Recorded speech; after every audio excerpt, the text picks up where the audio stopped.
అదేవిధంగా పెద్దలు సహచార మంత్రులు శ్రీనివాసరెడ్డి గారికి, వెంకటరెడ్డి గారికి, శాసన మండలి సభ్యులు పెద్దలు జీవన్ రెడ్డి గారికి, శాసనసభ్యులు మాజీ పార్లమెంట్ సభ్యులు వివేక్ గారికి, ఈఎన్సీ గారికి, మిగతా అధికారులకు, కాంట్రాక్ట్ సంబంధించిన పెద్దలకు, పాత్రికేయులు, గౌరవ మంత్రి గారి ద్వారా అంటే మేము జిల్లాకు సంబంధించిన కూడా కొన్ని అంశాలు అన్నప్పుడు చూడడానికి కూడా నిషేధం, వినడానికి కూడా తెలియని పరిస్థితి. ఒక 2-3 అంశాలు. ఇది ఒక మానస పుత్రిక గత ప్రభుత్వంది.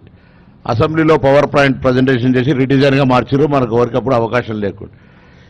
దీని ద్వారా అసలు ఎంత నీటిని లిఫ్ట్ చేసిండ్రు ప్రాజెక్టు పూర్తయిన దశలల్లా, ఎంత నీటిని రైతాంగానికి ఇచ్చిండ్రు, మళ్ళీ ఎంత నీటిని మళ్ళీ కిందికి వదిలిపెట్టాల్సి వచ్చింది, కరెంటు బిల్లు ఎంత వచ్చింది, ఎంత ఏరియా పారకం పెరిగింది.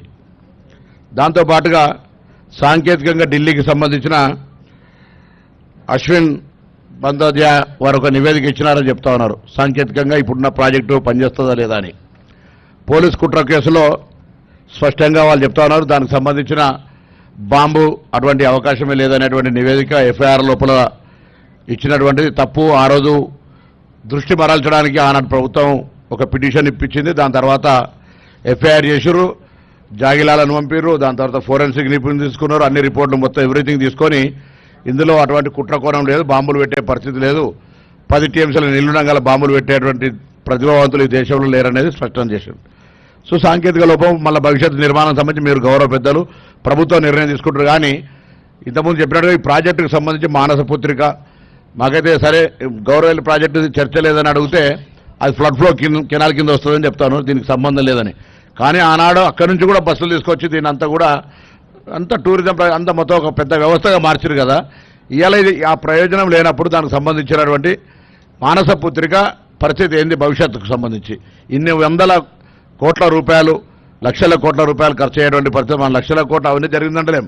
కానీ ఇంత పెద్ద ధనం పెట్టుబడి పెట్టిన తర్వాత ఈ ప్రాజెక్టు ఉపయోగపడబోతే ఆనాడు చెప్పారు పత్రికలు మనం చూసినాం, ఆసియా ఖండంలో ప్రపంచంలో ఇంత గొప్ప సిమెంట్ నిర్మాణం లేదు ఇది అని అనేక రకాలుగా మనం కథనాలు చూసినప్పుడు ఇప్పుడు వాస్తవ పరిస్థితి చూస్తే ప్రభుత్వంలో ఉండి చూస్తే కొద్దిగా దీన్ని ప్రజలకు అందరూ కూడా ఆనాడు ఈ సంఘటన జరిగినప్పుడు ప్రభుత్వం స్పష్టత చెప్పలేకపోయింది.